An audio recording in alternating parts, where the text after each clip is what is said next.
Hey guys, and this is the last one I'm going to record for today in my current state. You're probably wondering why that's sticking out of the shelf there. That's slight trolling on my part.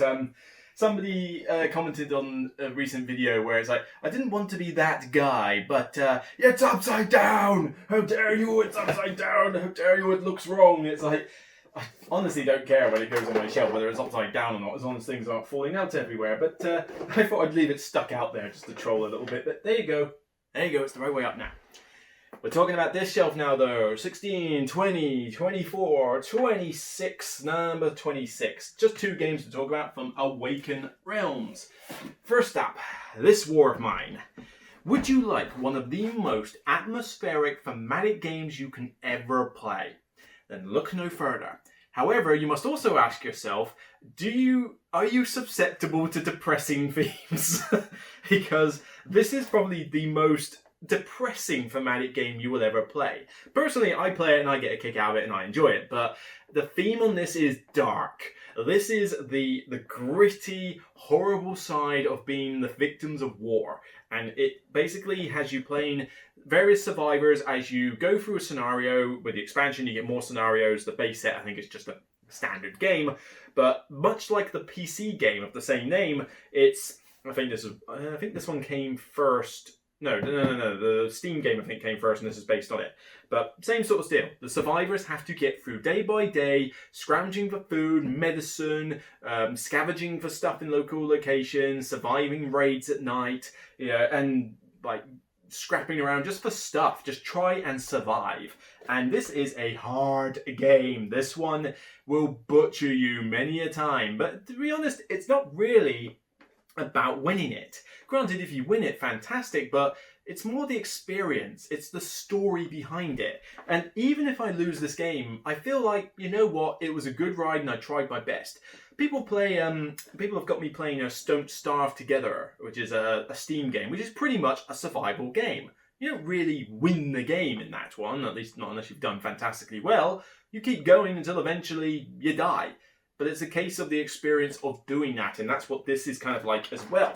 It's got an E-Raptor insert, so hopefully this will stay in one piece, but I'll have to see. But yeah, there's a lot of stuff in here. I mean, you have got cool miniatures, you've got a table hog of a board, a ton of cards. I mean, there's a lot of cards in this, different card piles that you've got to sort out. Lots of tokens, knives, pistols, coffee, meds, vegetables, parts, jewellery, books. I mean, you're scrounging for what you can get. Anything's got value to it. And you can upgrade your house with things like heaters and cooks and herb gardens. But you can't do everything. Got to pick and choose what you're going to do. You scrounge for water, wood, parts. You name it, you scrounge for it. And all the while your guys are getting sick. They're getting hungry. They're getting miserable. Too miserable. Seriously, perk up. What are you, it's a war? Oh yeah, it is a war. It's constantly like your guys never seem to be in good health. You're supposed to get 3 actions from each player, and you are lucky if you get 2 from each player, let alone 1 sometimes, because they're either too sick, too hungry, too tired, or moaning about something. But they've got good reason to moan, considering what this setting is. It's a really cool game though. I mean, there's a lot to learn. There's a lot to learn, but the tutorial book in this is fantastic. It will take you through a typical round step by step with perfect descriptions, and then you're on your way, and then you can keep playing and playing and get more used to it. There's a book of scripts to read for thematic storytelling, but it is dark. It is a depressing theme. Be aware of that when you go into this, but it is just a solid thematic game. Right, speaking of thematic games, now this is just a pointless box of miniatures. I'm starting to wish I didn't kickstart this element of it. It's literally just a box of miniatures that some dropped in nice, I mean, cool, blind, they look good, but they barely appear on the board. And some of this is expansion content, which means it won't even be used until the second wave of this gets kickstarted to me. So, probably should have held back on kickstarting that, but I was a bit more of a completionist in those days. But, still. The first wave of Tainted Grail is what the game is. This one, this war of mine. 1 to 6 players. Do not play this with more than 2, okay? It's too long, too whatever with more than 2. Stick to 2 players max, control 3 survivors by yourself, and you're good. Tainted Grail, similar deal. This can go up to 4 players. However, I recommend you keep it at a max of 2 and possibly even just play it solo. I only play the solo. I don't control even 2 characters. I just have 1 character. But this one is a bit of a beast. Do I dare flip it over? We'll take the risk. Yep, there's a lot in here. I mean, this is a gorgeous game. Dark, gritty Arthurian legends. Now, that's a theme I can get behind. Trains. But with this, you've got these giant miniatures, you've got these tarot-sized cards that build a map. I love it when stuff does that. All these different decks for monsters and items and events and objectives. You control the character who's kind of like a nobody to begin with. It's just some dude in Arthurian legends. You know, all the people like Lancelot and Merlin and all that lot, they're elsewhere. They're doing their own thing. But with this, you're just a somebody. So, you're a nobody, sorry. And you level up, get better at your experience, become a fighter, become a diplomat, whichever way you want to do it. Although I will say, fighting tends to come up a lot more than diplomacy, but then you can't underrate diplomacy, so it's kind of a hard balancing act. But this is a fantastic, thematic storytelling game. I mean, the story in this is brilliant. Dark, gritty, there's no real happy endings. It's just really cool. And like, if you're into the Arthurian legends like I am, I mean, I quite like this part of like mythology. That's the thing. I don't like actual history, really. I'm not a big history fan. I quit it after year 8 of school. I just not caring too much about actual history. But this is more based on myth. Yeah, there's evidence that you could say, oh yeah, there actually maybe was a King Arthur and all this stuff. I mean, there's Tintagel and Cornwall and stuff like that. But a lot of the stuff that's in here is based on mythology. And I think mythology is more interesting to me because it's kind of loosely based on history, but it's telling a story. It's embellished a bit. And I like that stuff. And I like this as well. But, great story.